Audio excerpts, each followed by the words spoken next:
A different way of thinking about man, animals, and the environment has emerged in our country within the last few decades and is becoming ever more prominent in our government and the rest of American culture. This philosophy, known as environmentalism, is constantly shaping our decision-makers' thoughts and policies. It was in this mindset that the decision was made by the U.S. Fish and Wildlife Service, with the support of numerous environmental and animal rights groups, to transplant wolves from their homeland in Canada and release them in Yellowstone National Park in central Idaho in 1995 and 96. Nothing like this had ever happened before. The agency praised their decision. It almost seemed as though they were triumphantly heralding the return of some unjustly banished royalty. But their real triumph was that, by elevating animal over man once again, this non-essential experimental population of wolves granted them access to tens of millions of dollars and greater control over both private and public property. You see, putting wolves in Yellowstone was never about saving wolves or balancing ecosystems. There was another agenda, one they would not reveal to the American public, but would see through, no matter how far they had to bend the rules, no matter how bad they had to lie, no matter how much they had to steal, no matter the cost. And they did it. What's done is done, and nobody has ever looked back since. Until now.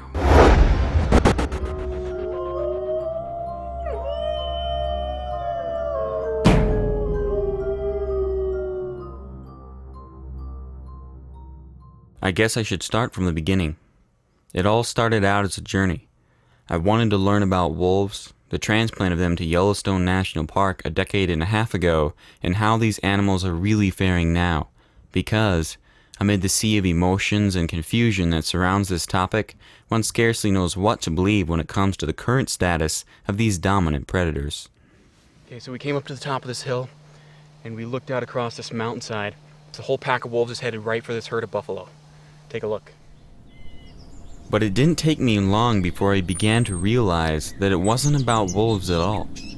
At the root of the issue, there lies a monster much bigger and much more ominous than any wolf could ever be. I think what might happen is we're gonna see the wolves, and we're just gonna zone out. We're gonna completely start wigging out. This is me, a year and a half ago, when I first set out into the unknown, before I knew how badly I had been robbed or lied to. I grew up here in southwestern Montana, where I came to love God's great outdoors and first began to get into filmmaking. It was also while I lived out here that I became interested in wolves too. We would even see wolves not far from our house from time to time. Little did I know where these two interests would take me. And even though this project is to be my first real film, with a little help from my family and friends, I was convinced I could get the job done. Oh yeah, I'm cut my eyes out of the shot. Let's try it again. I sure hope we turn out to be fast learners. How do you use the zoom on this thing? While it is true that some ranchers have had it tougher than others, it all depends on location. The closer to good wolf habitat the ranch is, the more wolf trouble is experienced. My journey began by taking me back to where I spent most of my childhood, in the beautiful Big Hole Valley in southwestern Montana. Right here in this valley since 96, since reintroduction, they were almost here immediately, and they introduced them in Idaho. But, so 13 years we've had wolves, but right now we're at levels like we've never seen before. It took many years to get rid of the wolf to where we could live with him, and maybe it was clear into the 40s before they finally got rid of the last of the wolves in the Big Hole area. The Petersons have ranched here since the settlement era. Dean's great-grandfather, Sam Peterson, came to America from Sweden in 1882 and then moved to Montana to work in a smelter. Not long thereafter, he went to the Big Hole and found the place he had been looking for, homesteaded it, got married, and moved into a one-room, dirt-floor cabin. They had 8 children. The early homesteaders overcame many challenges, and so have their descendants. One of the latest difficulties facing them now is the return of the wolf. It costs us money. It's just another another thing that costs us a percentage of what we're trying to do, and it's right off the top. It's off the gross. These wolves, they can come in, take a calf of mine, a $500-600 calf, and heck, he might come back tomorrow and get another one. The wolf is only doing what he's created to do. But what he does also hinders what I'm trying to do to make a living too. Because I'm trying to raise cattle and sell them to survive.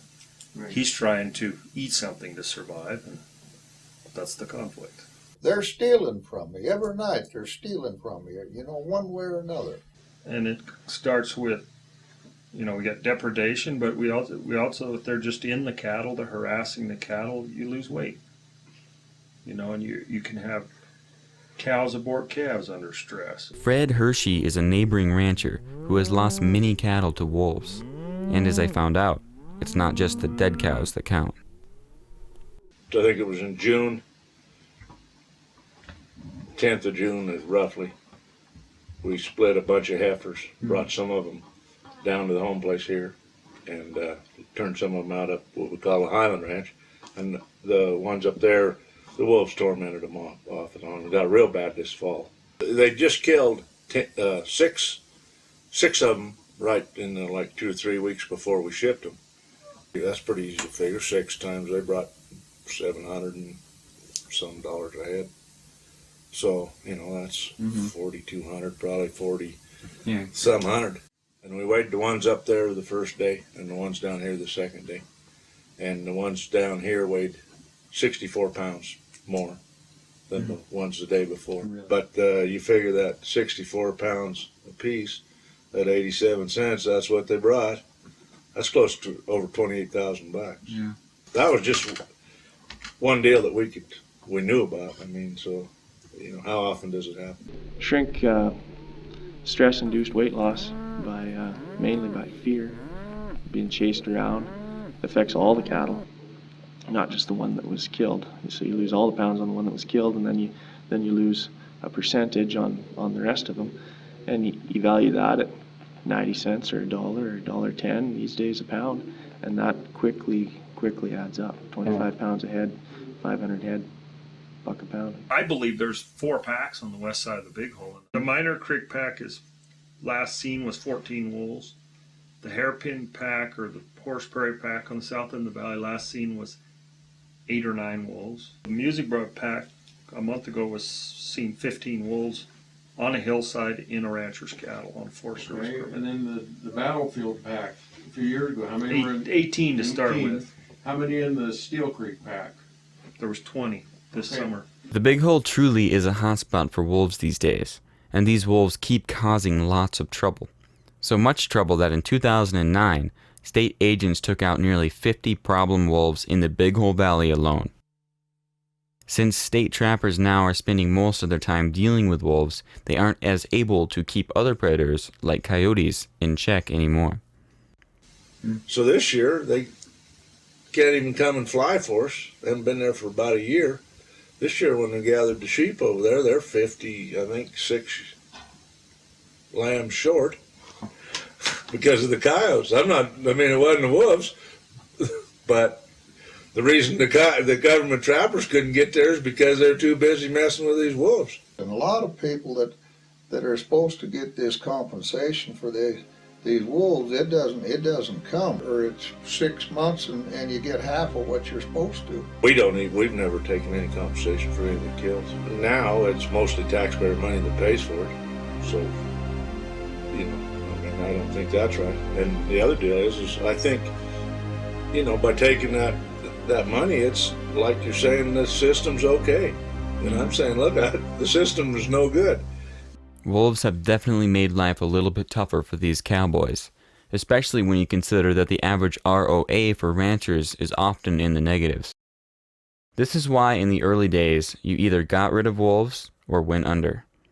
A rancher in the next valley over told me how his grandfather had spent most of his ranching career out trying to protect his herds from the wolves. One wolf he shot in particular was a little more than unusual. Yeah, my grandfather ran a ranch, and the wolves were about putting him out of business. And he spent a lot of his career shooting, and by legend shot hundreds of them. And then this great white wolf, this Arctic wolf, was, doing a lot of damage as well, and running with other wolves. And this is a confirmed Arctic wolf. It's a confirmed Arctic wolf. This great Arctic wolf traveled all the way to Montana with his female in search of new territory. This is one of the farthest south, if not the farthest south, that an Arctic wolf has ever been documented. The Smithsonian Institution has even been after the skull.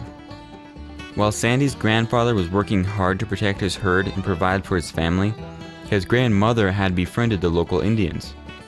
Before I left his place, I got to handle the gun his grandfather used and see much of what his grandmother had collected from trading with the Indians. Wanting to know more about the history of wolves in this country, I packed up and headed to Gillette, Wyoming to talk to wolf researcher T.R. Mader, founder of the Abundant Wildlife Society of North America. In the first initial years, it was starting like in the Library of Congress and in the National Archives, because the precursor to the Fish and Wildlife was the U.S. Biological Survey. And most people don't know this, but the U.S. Biological Survey was the agency that helped the ranchers eradicate the wolves in the first place, because they were so destructive on livestock. And there was a misconception going on back then that had to be cleared up by the government. And what that was, the ranchers said, listen, wolves are really devastating our herds. And there was no question that was happening. I mean, they saw it day in and day out. And it's a cruel way to die, because a lot of the animals suffered for days until somebody found them, because they'd be hamstrung or whatever the case be. Hind legs wouldn't work, or gutted, but not dead. And anyway, the ranchers were mad, and especially in the West here, saying, you got all these national forest reserves, which are now our national forests, and they serve as breeding habitat for wolves. So the government sent out naturalists. They didn't call them biologists back then. They called them naturalists. They sent a bunch of naturalists out to do some studies. And what was found out was the forest reserves were not the habitat for the wolves. The backyards of the ranchers' places themselves were.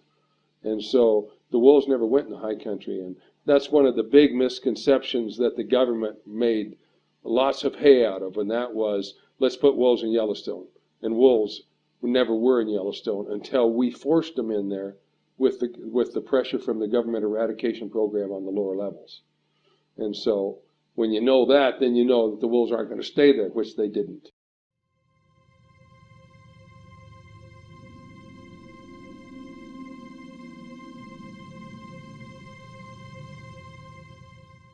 Yellowstone Kelly, a scout for the U.S. Army who earned his nickname for scouting out the Yellowstone Valley in the 1870s and 80s, was an eyewitness to the destruction wolves were causing to wild game. It was said that wolves killed more buffaloes than the Indians and the whites combined. I'm convinced that the men engaged in poisoning wolves for their pelts rendered a good service in protection of herds of wild game. I have seen in the north bands of wolves numbering 50 or more traveling with noses up on the scent of buffaloes borne by the wind. They killed the young calves and hamstrung the cows and bulls. Even in the late 1800s, men like Kelly and others were doing what they could to control wolves and protect game herds. They shot, trapped, and poisoned the wolves whenever they could. In the decades between 1870 and 1930, tens of thousands of wolves were taken out because of the damage they were doing to stock and wild game herds. But despite the fact that wolf devastation was well documented, modern-day proponents of wolf restoration still claim wolves were unjustly eradicated, that we misunderstood them and didn't see their value as social partners. Europeans seemed universally to associate wolves with the devil, pagan worship, evil, and man's bestial nature. Wolves, along with werewolves, became tied to man's baser emotions with debauchery, sacrilege, witchcraft, and sorcery. In the last 40 years, after centuries of fantasy and superstition, wildlife research has yielded a new picture of the wolf as a social creature and an important member of natural ecosystems. The writers of the Northern Rocky Mountain Wolf Recovery Plan blamed the eradication of wolves on ignorant and religiously superstitious European immigrants. But it was the suppression of wolves by the U.S. Biological Survey and men like Kelly that not only allowed for an increase in cattle and sheep production, but it also, in conjunction with wise conservation practices, allowed elk, deer, moose, and other wildlife populations to grow into some of the largest, healthiest game herds ever known to mankind. Conservation helped make those wildlife populations the healthiest, the most productive, the most numerous, on and on, abundant wildlife. But today, these wildlife populations are no longer valued as a resource to be managed for the benefit of people. The needs of man are no longer a priority.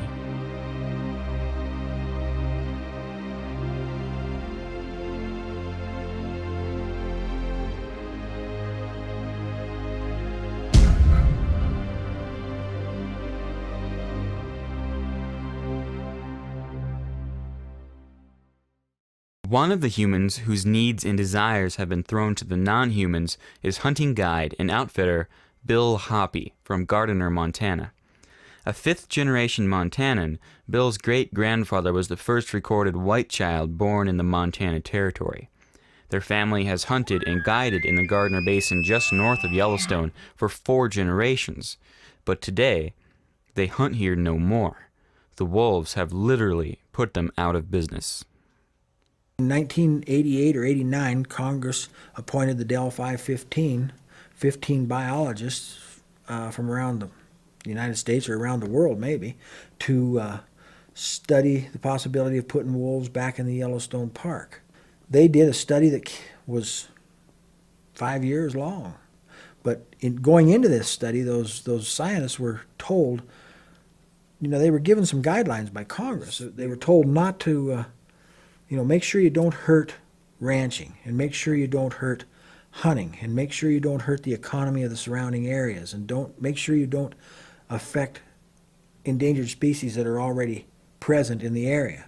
So they did their study, and when they came back with their study, they had accepted a computer model by a guy named Mark Boyce, who was a biologist from somewhere, that said, yes, you can have wolves in the Yellowstone ecosystem. You can have 78 to 100 wolves. And it should take 10 to 20 years to accomplish this number. But you can be underneath all these guidelines if you keep within 78 to 100 wolves. Well, we all know what happened. I mean, they put the wolves in here in 95 and 96, and nobody's ever looked back. Nobody has ever paid any attention to that document or that study, and refused to. And over the course of the last 13, 14 years, the wolves have decimated the largest migrating elk herd in the world.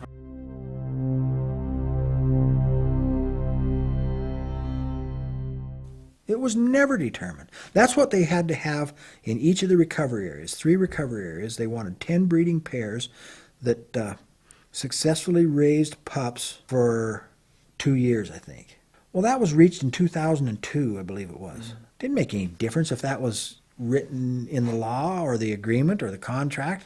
I would look at all this stuff as a contract that was made between the government and the people of this state. It was a contract, and they broke it in 1,000 different ways. They never looked back. They never, ever looked back. They changed the rules daily. One little story that puts a light on that deal is in 1997 or 98, a female wolf made a den and had pups for 2 or 3 years right by my hunting camp. But because she never had a male with her, she never had a male that they could tell, she was never counted as a breeding pair. But over the course of 2 or 3 years, she probably produced 20-some pups. But she was never ever counted as a breeding pair, so she never went toward meeting the criteria. It was crooked from the start. Many sportsman groups, like the Rocky Mountain Elk Foundation, are beginning to take up arms over how this is being handled. You take, for example, the northern Yellowstone herd, which was the showcase elk herd in the world. Not in Montana, not in Wyoming, in the world. This was the showcase herd. Some 19,000 head, by all estimations and all counts, in the mid-1990s when wolves were reintroduced. Today, the most recent winter count that we just got about 2 weeks ago, that herd is at about 4,500. 24% reduction in numbers from just last year alone. Those are huge declines. The Bitterroot herd in western Montana, I believe it's below 1,000 now. I mean, it's in real jeopardy of basically being gone. They may have to shut the Bitterroot area down to all hunting, period, to try and protect that elk herd. And this data goes on, and it will continue to go on more and more as the wolves disperse and as they spread. We now have wolves in central Montana. Our Fish, Wildlife, and Parks people don't like to talk about it. They won't acknowledge it, but it's a fact. You go ask the landowners there, you go ask the feds, the federal agents that are having to police these wolves and manage them now, and they'll tell you that there's wolves in central Montana. There's been wolves spotted as far east in Montana as the Powder River. They're in the Black Hills in South Dakota now. Nobody's acknowledging them. We know they're in northern Utah now. They've been sighted several times in northwest Colorado. This is what wolves do. This is the way they were made. They were made to disperse.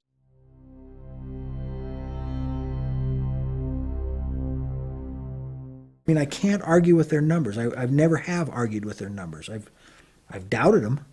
But, you know, their numbers is that at the start of this thing that each wolf would have to kill 23 or 24 elk per year to sustain life. It's called biomass. I've never heard anybody that's disagreed with it. I mean, Alaska agrees with it. Canada agrees with it. Everybody you ever talk to agrees with it. Well, 23 or 24 elk per year isn't a lot if you're only talking about 30 wolves.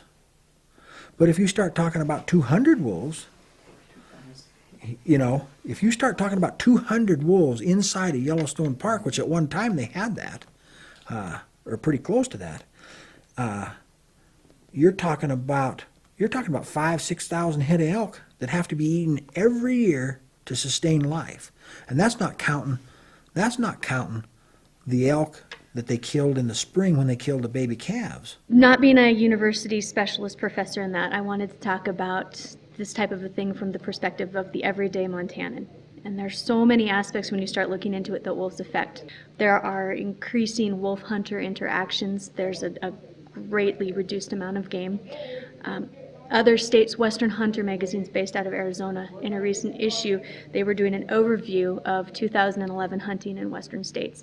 They flat out said in their article, don't go to Montana, you're wasting your money, just because the quality and quantity of game animals has dropped. My father and I, Dad's hunted one area where we bow hunt for 36 years now.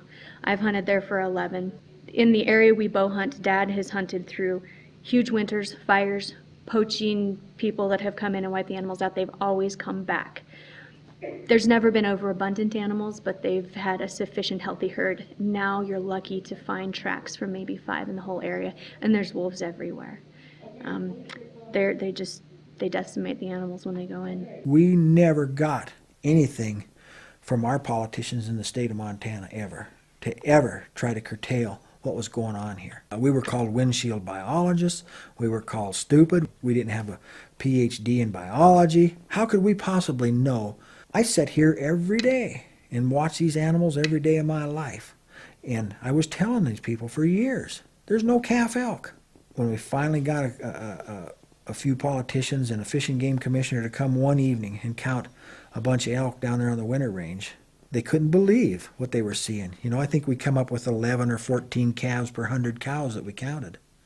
You cannot sustain any kind of a herd, elk or deer or domestic cattle or sheep or horses or human beings with that kind of a survival rate.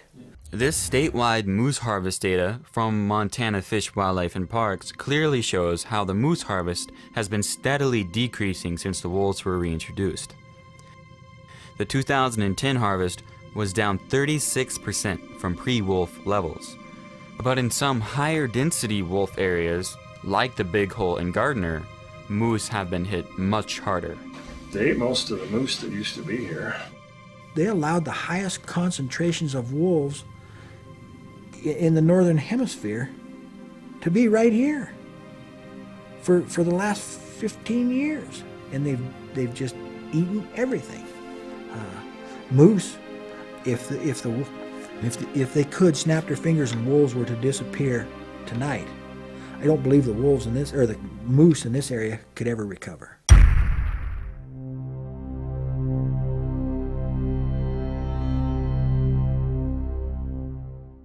So then the Park Service and the Force and the Fish and Game came out. They want to blame it on the bears. Well, the bears have always eaten. The bears have always eaten calves in the spring.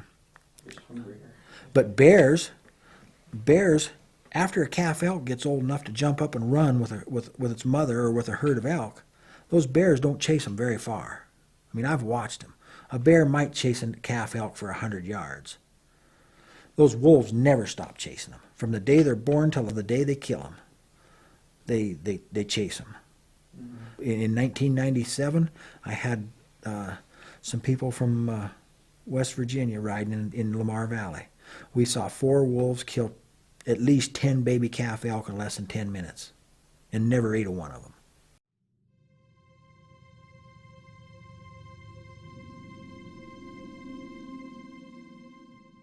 And it is, I believe, it is in many ways an assault on the sportsman and hunting culture. It's no secret that there are a number of anti-hunters in the country. And you know what? That's fine. They're allowed their opinion. They're allowed their perspective. But I am too. I live here. I have just as much right to have my culture, which I grew up with. I've hunted for over 50 years. I've raised my kids to be the same. The North American model of wildlife conservation is built around the sportsman since the days of Teddy Roosevelt. We have the most bountiful, successful wildlife resources in the world, bar none. And we have the most successful wildlife system. And the key component to that entire system is the sportsman and how they participate in the process. Montana is a hunting state. It's in the blood. And it's also in the state's constitution. Preservation of harvest heritage. The opportunity to harvest wild fish and wild game animals is a heritage that shall forever be preserved to the individual citizens of the state. Hunting is also one of the largest industries in the state, generating hundreds of millions of dollars every year. About 1/4 of the citizens of Montana over the age of 16 carry a hunting license. The economy, I mean, it has just, I think it has really hurt the economy of this area. Every time we would bring that up, the environmental groups or whoever would counter by saying, the wolf watchers that come to Yellowstone Park are bringing $23 million, I think was the number, annually to the area. Let me tell you what, that's the biggest lie as ever was told. And if I'd like to see where go down and ask any businessman in Gardner, Montana, if they've seen any of that $23 million. The elk populations that are in the park, at one time was the largest herd of elk in North America. The wolves have decreased the numbers that would come out, that would migrate to their winter feeding grounds. The elk tag numbers have been cut 90% as of today, from approximately 1,200 down to 120. Huh. And our January and February business was very dependent on all those hunters. And cutting 90%, that takes a big toll on our winter economy. I don't like closing as much as I am forced to, basically. Yep.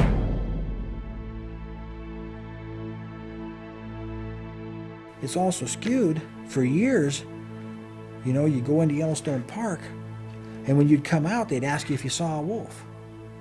And if you said yes, they marked you down as seeing a wolf. Well, so therefore, you must have come to Yellowstone to see a wolf. Well, not very many people throw their underwear in a suitcase and say they're going to Yellowstone simply to see a wolf. Some do, but not very many. Number two is, most of those people don't know if they saw a wolf or a coyote, So that they ask all these questions. They ask all these questions that can be swayed in their direction. Other impacts, we had taxidermy.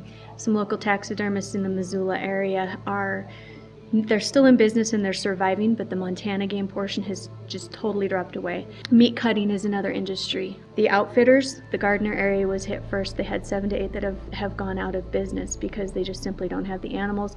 They can't in good conscience sell these to out-of-state people to come in.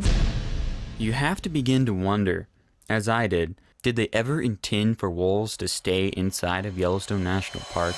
No, it was just a selling point to get the public behind the program. First of all, Yellowstone National Park is not native habitat to wolves, and we documented that in our report, A Natural Wolf Transplant in Yellowstone National Park. And because we did such a good job at taking their own data and proving that wolves were not native to Yellowstone, they commissioned another great big report, and they specifically said right in it that the greater Yellowstone ecosystem was habitat for wolves. Now, the greater Yellowstone ecosystem, it consists of about millions of acres instead of the 2.2 million acres in the park itself.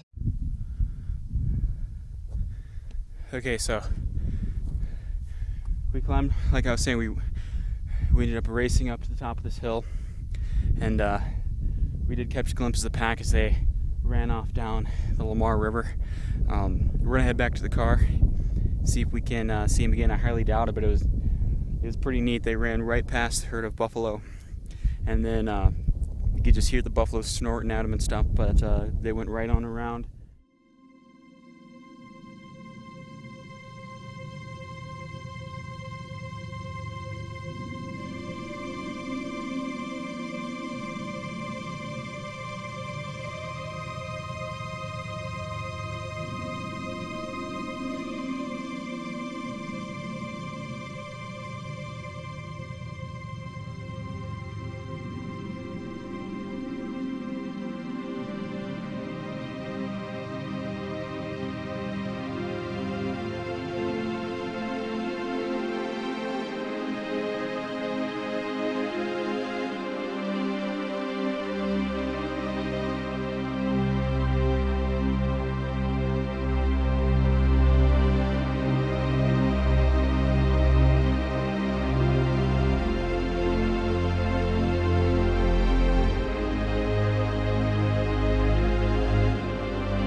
This nation was founded on Judeo-Christian ethic, commonly called Christianity.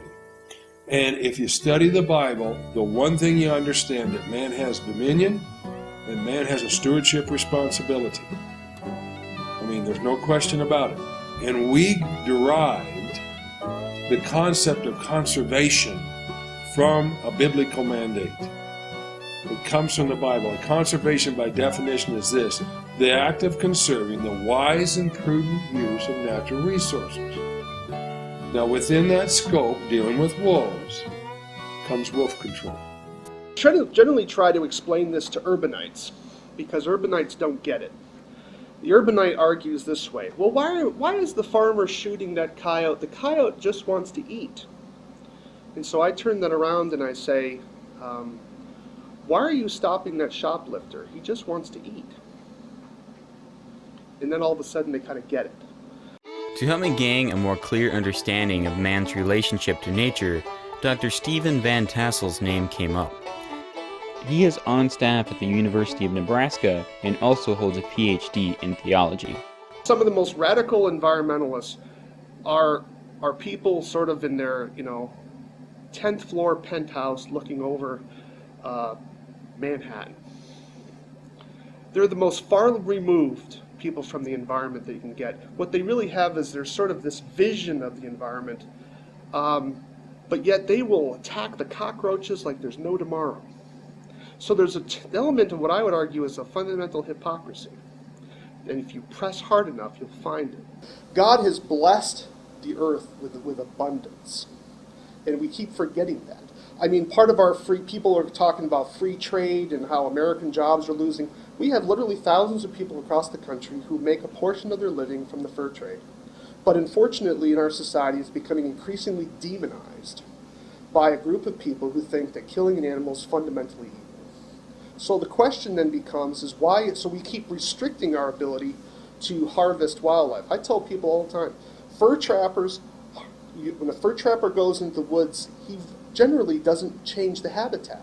So talk about green jobs. It doesn't get much more renewable than this. You're able to go into a forest, trap the animals that are there, leave, and no one really knew you were there. Because the earth has been, God creates a productive planet. Next generation comes through all well and good, and this is what a regulated harvest is all about. In the last several years, wolves have been on and off of the endangered species list multiple times as lawsuits from environmental organizations flew and federal judges outstepped their bounds. But it is not about whether wolves are on or off of the endangered species list here in the lower 48. It is about whether we are able to effectively control their numbers. The wolf situation in Alberta makes for an interesting case study. The wolves are not endangered or protected in Alberta. No. Yet they're still a problem. Yeah. It's there's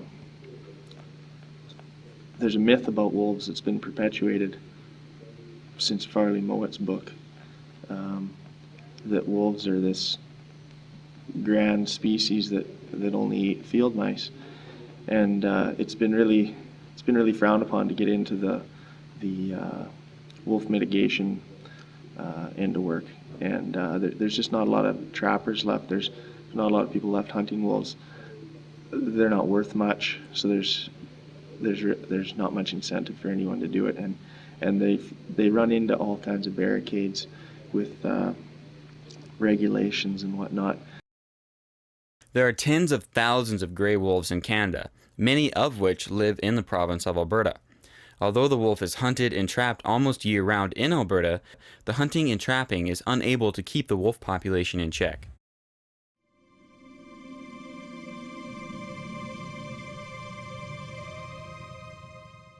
Over the course of all these years that I've been involved in this, we got to know a lot of people, and people that know. There's a guy named Jim Beers. He was in the Reagan administration for years. Then I think he was in the Clinton administration. He ended up anyway for several years in the Federal Fish and Wildlife. The General Accounting Office asked for an audit of the Federal Fish and Wildlife. And he said it's on paper, black and white, that he can prove that I think the number is 60 million. That they stole $60 million from the Pittman Robinson Fund, which is, I don't know if you know what that is, but that's my excise tax on all sporting goods that the feds put on, and then it's supposed to be doled back out to the states to manage their wildlife. Believe it or not, federal agencies never get audited unless Congress directs an audit by the GAO. Well, think about that.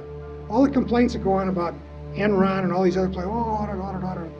Fish and Wildlife is the government. None of these agencies ever get audited routinely. Congress asked me, and I did. I went up there for 2.5 weeks. Went through all 14 boxes, and I had yellow grease pencils, red pencils, red pens, green pens, and I went through and started marking what was wrong. And what I found in the 2.5 weeks, and what GAO confirmed later, and I had several meetings with them, kind of off the record. Fish and Wildlife Service had stolen between 45 and 60, looking back now it's probably closer to 70, $60 million out of that money that was supposed to go to the states for fish and wildlife management, okay? And the primary use of it was to introduce wolves into Yellowstone, okay? That's where they got the money to do that, because Congress had turned down a request in 1995, and the people in the Fish and Wildlife Service and Interior knew that they would never get any money now. So somebody made a decision. Congress said no to the wolves. The people who live here didn't want them either. In fact, the states primarily affected by the wolf transplant, Montana, Idaho, and Wyoming, all passed resolutions, memoriams, or petitions against wolf recovery in their state legislatures. And this posed a problem because before the federal U.S. Fish and Wildlife Service could release wolves in the area, the Endangered Species Act required an EIS, or an Environmental Impact Statement, part of which called for the support of the locals, who were against the idea. And so what the feds do, instead of listening like they said they would, they took and made meetings for the EIS all across America. There was a public hearing, which normally it would take place if they were going to do wolf transplant here. They would do it in this area. But that's the way all EISs were, except for the wolf one. There was hearings in Washington, D.C. There was hearings in Anchorage, Alaska. There was one in Seattle, Washington. There was one in Denver, Colorado. And there was a few around the area in Wyoming, Idaho, and Montana. But they were scattered all over, down south in Florida. Everybody had a say. And the same thing with Defenders of Wildlife when they did their little vote cards, which they claimed, well, we had vast public support. We watched kids. We even filmed kids, 8 years old, marking the yes vote on the Defenders of Wildlife card, and that counted toward supporting wolves. I've got pictures of the cards from people from Africa, from Switzerland, from Ethiopia, from Argentina. Signed a card and said, yeah, we want wolves in Yellowstone National Park. And see, the thing is we live with the impacts that lived here. Everybody else had a say. The other side tried to portray us as wanting to annihilate every wolf. We never, ever, ever said that we wanted all the wolves gone. Our slogan was, a deal is a deal. 78 to 100 in the Yellowstone ecosystem. Granted, there's no question that the wolves have lost a lot of their habitat. So that lines them up to be put on the Endangered Species Act. But the reality is the whole North American continent is habitat for the wolves. And the biologists readily admitted, even back in the 90s and even in the 80s, there were somewhere between 50 and 70,000 wolves on the North American continent. And so what they do is they go up in Canada with helicopters and they go after these wolves, they aerial gun them, they cage them, and they bring them down below the 49th parallel, which is the boundary between Canada and U.S., and all of a sudden they become endangered.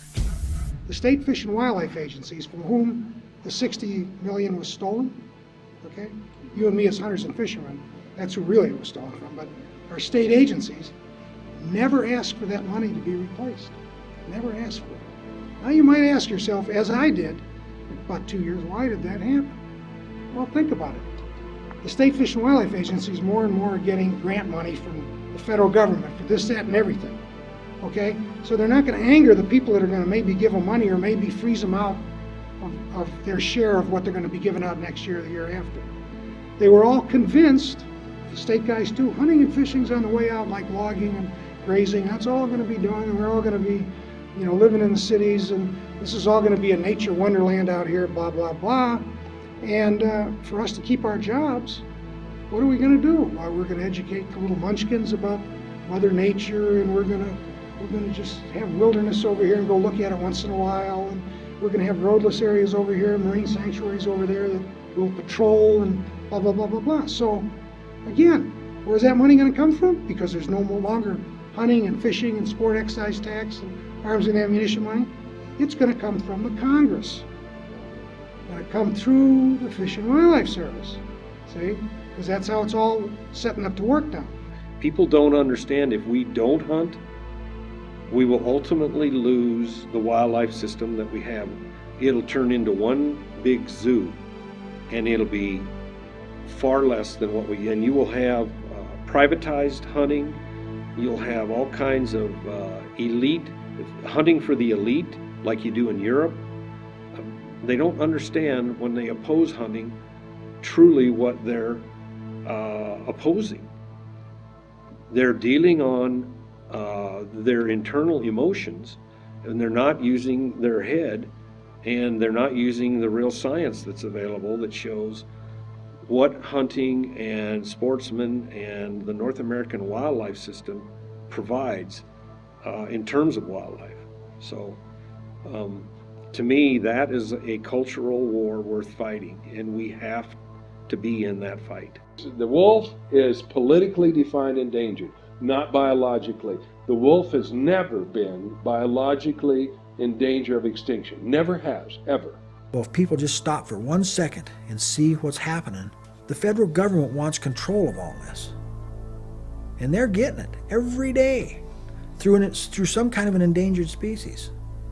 They're getting it every day. They're taking our state's rights away from us. There was a meeting where a Forest Service biologist was speaking to the people about the possibility of wolf recovery. This was prior to the transplant. And somebody said, why do you want to put wolves in the high country when it's known that they'll leave it? And the guy just kind of had a sheepish grin on his face, and he goes, because where the wolf sets its foot, it's king. And that's what the Endangered Species Act does. The Endangered Species Act tramples over private property rights, over livelihoods, whatever. It just mows them down. This is a takings by the government. You know, they've taken away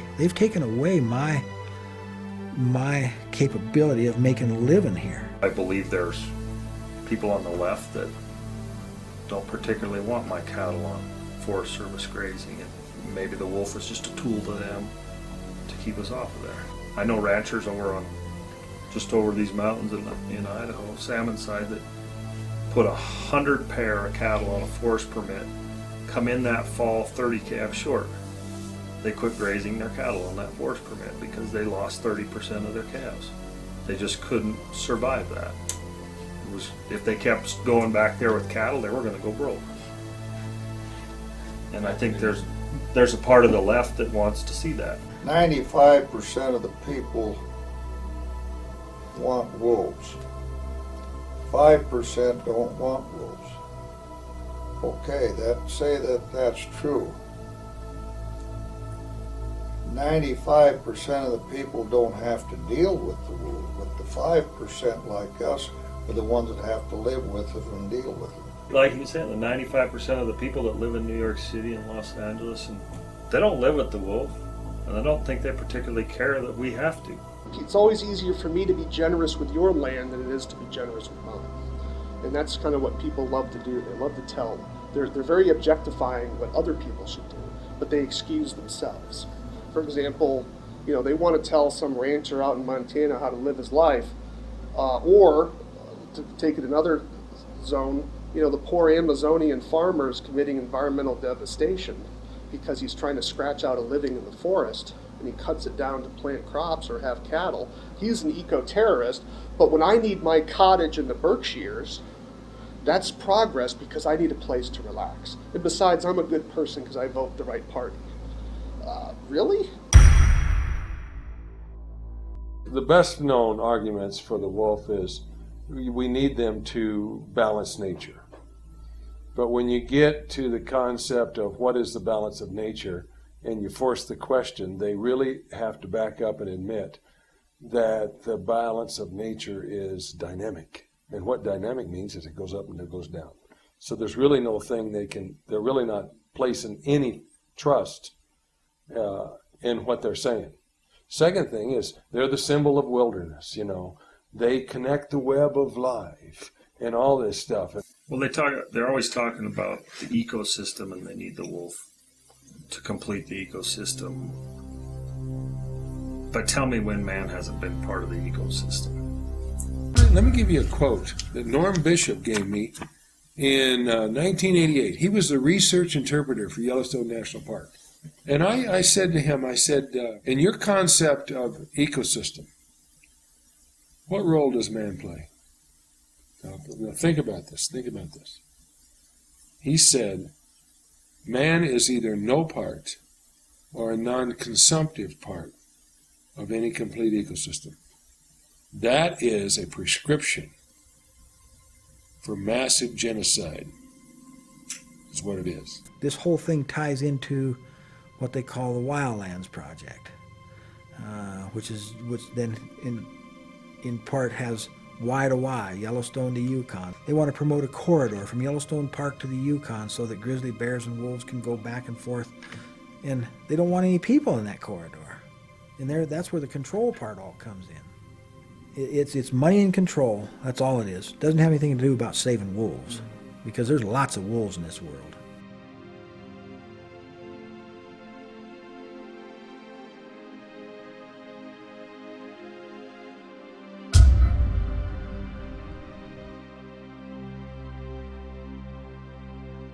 National Park Service biologist, one by the name of David Graeber.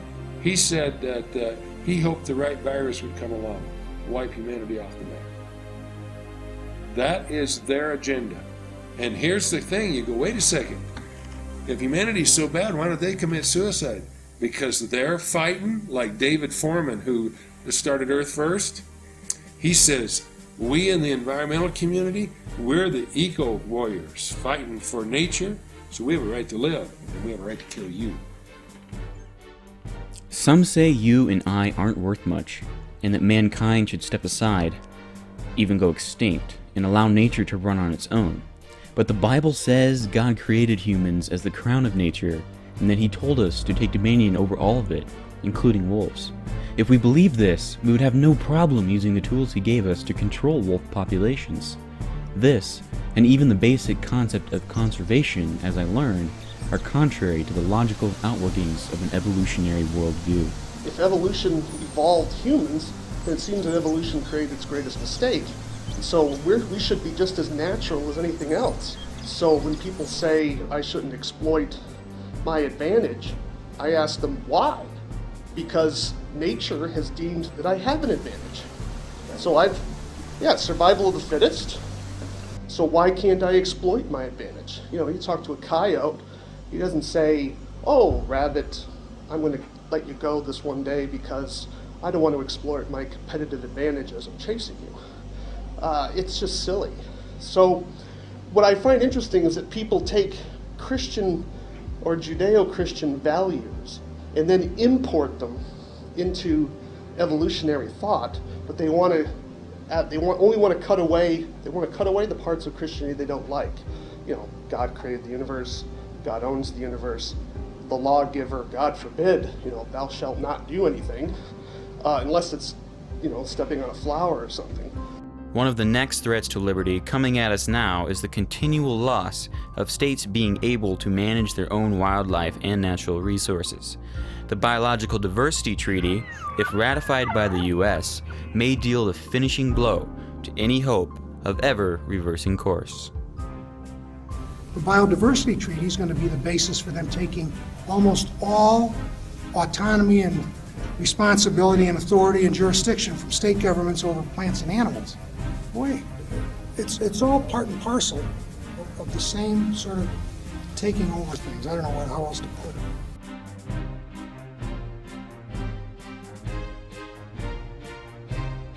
Depends on your philosophy. If you're an environmentalist, no. As a matter of fact, he's the curse upon the earth, so daggone, get rid of him. Everyone's trying to make, we're all just atoms, we're all just molecules. And I'm arguing, no, we're not all just molecules. Humans are different than aliens. We have a spirit because we've been created in the image of God. If you happen to adhere to how our nation was founded on biblical principle, yes, he's top dog with stewardship responsibility. You see, that's why private property rights work so well. You look around the world and you have to say which countries have had the most environmental progress are the countries that have adopted the idea of private property and ownership rights and respected that. Places like the United States, Canada, you can just name other nations where they've respected private property rights, because when you're talking with someone who's a real owner of something, if they're destroying what they're owning, then that's ultimately going to come back and bite them one way or the other. If you can't protect your property in the United States of America, we might as well go and live in Russia or someplace, you see. We're just becoming communist or socialist or whatever you want to call it. I mean, this is the worst thing. This is no different. I mean, this was shoved down our throat. And this is no different than what the government's doing today to try to shove health care or whatever else they're trying to do to us today. They're going to shove it down our throat no matter what we think or no matter what we want. We live and die for our beliefs and nothing else. The psychologists have said that for decades. We know that. And so what we believe shapes, it's kind of like the camera lens by which we look at all the world. We look through that philosophy. And the new philosophy, which we would commonly say is nature worship, is environmentalism. If you get rid of God, you have to worship something. As the song says, you got to serve somebody. And so what Paul says in Romans, he says, because they rejected the Creator, they had to worship the creature. Well, what's the biggest creature around? Mother Earth, as people call it. It's not, even though it's not our mother. The biblical concept of conservation, which gave us our abundant wildlife, hinges on the fact that man is indeed separate and over the animals, rocks, and trees, and has the capacities to wisely manage our natural resources so that we can maximize the benefits we obtain and enjoyments we get from God's creation, while at the same time make wise choices about taking care of and stewarding this planet. Christianity says that, although a sinner by nature, man is redeemable by the blood and power of Jesus Christ, versus environmentalism, which says that man is the chief and only sinner on the planet and ought not to exist. So you see, it was never about wolves.